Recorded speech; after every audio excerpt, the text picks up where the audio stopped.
carbonos estabelecidos anteriormente, sendo eta a espessura dividido pela raiz da difusividade térmica, e a efusividade, E2,1 a efusividade 2 pela efusividade. Bom, então essa aqui seria a solução para a temperatura, a transformada de Laplace, né, que ele obteve.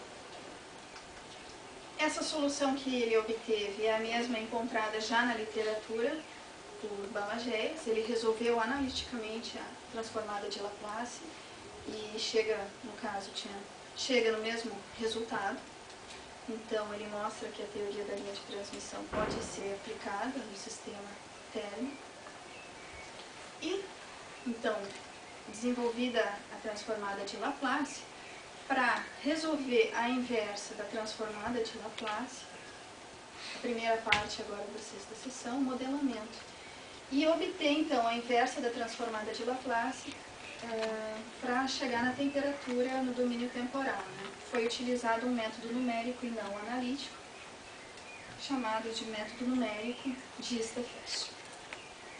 Bom, elaborada a simulação, para testar a sua validade, antes de aplicar os filmes trabalhados,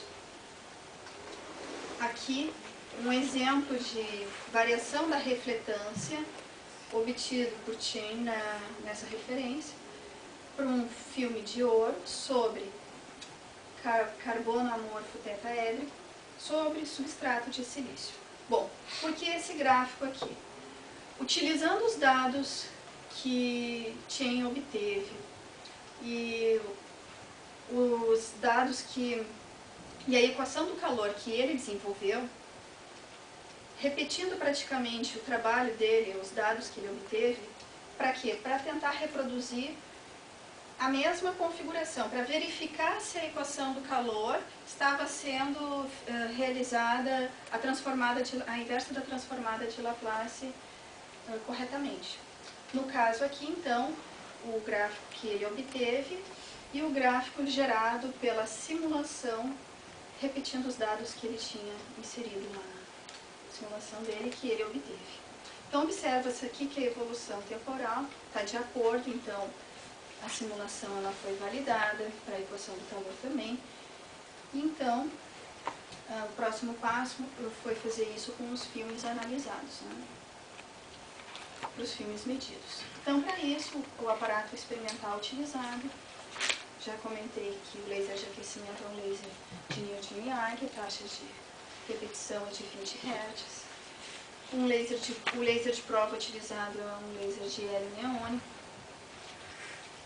em que a variação da refletância foi detectada com um detector suficientemente rápido de resposta, aproximadamente 3 nanosegundos, um amplificador com ganho de 100 vezes e a aquisição feita por um osciloscópio. Então, agora, os resultados e análise teórico-experimental. Então, os resultados estão divididos em duas partes. Na primeira parte, os resultados para o filme de ouro, para um filme de ouro que foi elaborado com uma espessura de 4,6 micrômetros sobre silício, e a análise dos resultados para filmes de cobre com espessuras de 1 micro e 4 micrômetros. Bom, como que esses filmes foram obtidos? Através do processo PVD, em que uma corrente elétrica passa através do material aquecendo até um determinado ponto, em que ele evapora, atingindo o substrato e formando um filme. Bom, esse processo é PVD térmico resistivo. Análise, então, dos resultados obtidos para o filme de ouro sobre silício. Antes de mostrar o resultado obtido para o filme de ouro, é necessário fazer uma consideração sobre o substrato utilizado. O substrato de silício utilizado para depositar os filmes metálicos, ele é altamente dopado, do tipo N, com antimônio. Então, foi feita uma pesquisa na literatura sobre as propriedades térmicas desse substrato. Porque a propriedade térmica do substrato não era bem conhecida, né?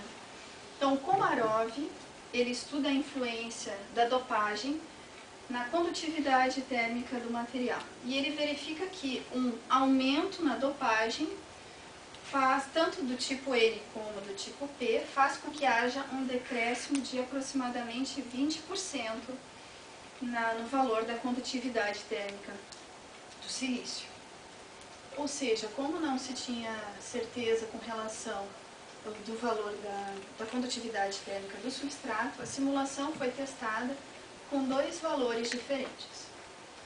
O valor de 148 watts por metro Kelvin, então esse 3 é da referência, então no caso utilizado por Chen, acho que era T4, não era 3 aqui. E 120 watts por metro Kelvin, que é o valor previsto então por Komarov devido à alta dopagem. Então, primeiramente aqui, a simulação ela foi testada utilizando o valor da condutividade térmica do substrato de silício de 148 watts por metro Kelvin. Antes, então, de comentar os resultados, aqui, então, em preto, a variação da refletância para o filme de ouro. Esse ruído aqui é proveniente da eletrônica do laser de aquecimento, do laser de Neodymiag. Não foi possível eliminar esse ruído eletronicamente, e utilizando uma filtragem de Fourier também não foi possível, já que como a frequência do ruído e do transiente de temperatura eram próximos, a filtragem ela distorcia ao máximo e aí mascarava esse valor de onde deveria partir a simulação. Portanto, foi feito que nos pontos iniciais, aproximadamente 40 nanosegundos, foi feita uma média desses pontos. Então, para considerar esse ruído em torno da temperatura máxima, feita essa média, foi determinado esse ponto aqui. Isso aqui seria uma normalização, mas se vocês notarem, houve uma extrapolação, já que o ruído eletrônico ele estava mascarando a temperatura máxima de onde deveria partir a simulação. Né? Bom, relembrando que a variação da refletância e a variação da temperatura são diretamente proporcionais, foi feita então a normalização também da variação da temperatura para esses diferentes valores da condutividade térmica do ouro. Então aqui 100, 200, 300, 400 e 500 valores simulados para a condutividade térmica do ouro. Utilizando o método dos mínimos quadrados para determinar qual valor de condutividade térmica do ouro melhor se ajustava à medida, então chegou-se ao valor de 280 watts por metro Kelvin, que é esse gráfico aqui em cinza. Bom, esse valor então foi o valor obtido para a condutividade térmica do ouro. Ele é maior que o valor obtido por Chen, mas ele obteve para um filme de 1,5 micrômetros de espessura. Ele obteve 228 watts por metro Kelvin. E esse valor ele é menor que o valor da condutividade térmica do material em volume, que é 318 watts por metro Kelvin. Isso era de se esperar, já que no processo de evaporação ocorre a formação de poros no filme, fazendo com que a sua condutividade térmica seja reduzida. Bom, então, essa primeira parte, na segunda parte, então, a medida, novamente, agora, repetindo a simulação, só que agora a condutividade térmica do silício é de 120 watts por metro Kelvin, e aqui, então, o resultado da simulação para diferentes valores da condutividade térmica do filme de ouro.